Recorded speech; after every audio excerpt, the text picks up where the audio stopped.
یہ شہر کا مشہور بینک تھا جہاں اس وقت داخل ہو کر ڈاکو لوٹ مار کر رہے تھے۔ نقاب پوش ڈاکو واردات کر کے نقدی سمیت وہاں سے فرار ہو گئے۔ ان کے فرار ہونے کے بعد ایک شخص بینک میں داخل ہوا، لیکن اندر بینک کے عملے کو بندھا دیکھ کر سکتے میں آ گیا اور فوراً پولیس کو فون کر دیا۔ انسپیکٹر حیدر واردات کا جائزہ لینے بینک پہنچے۔ وہ فنگر پرنٹ ماہر کو ساتھ لائے تھے، لیکن ڈاکو بہت چالاک تھے۔ انہوں نے اپنے خلاف کوئی ثبوت نہیں چھوڑا تھا۔ انسپیکٹر حیدر نے سوچا بینک سے لوٹی ہوئی رقم کوئی معمولی رقم نہیں تھی۔ انہوں نے پورے علاقے کو سیل کر دیا اور علاقے کی تلاشی لینے لگے۔ ابھی انہوں نے 10-12 گھروں کی تلاشی لی تھی کہ ایک گھر میں تالا لگا نظر آیا۔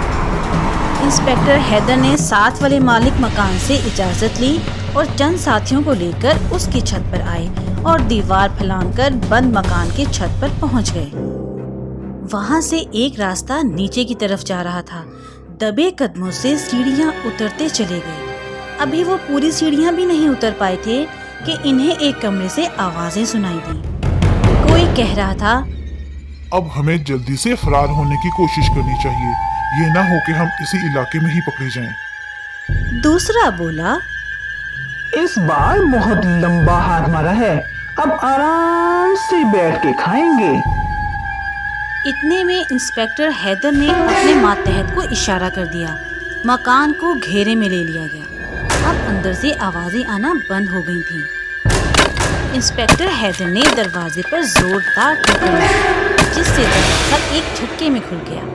انسپیکٹر حیدر اور ان کے ماتحتوں نے ڈاکو کو گرفتار کر لیا۔ ڈاکو چونکہ اس وقت خالی ہاتھ تھے، اس لیے ان کے ہاتھ اوپر اٹھتے چلے گئے۔ پھر سارے ڈاکوؤں کو گرفتار کر کے حوالات میں بند کر دیا گیا اور رقم بھی برآمد کر لی گئی۔ اگلے دن ان کے اس کارنامے کا ذکر اخبارات میں تھا اور لوگ ان کو مبارکباد دے رہے تھے۔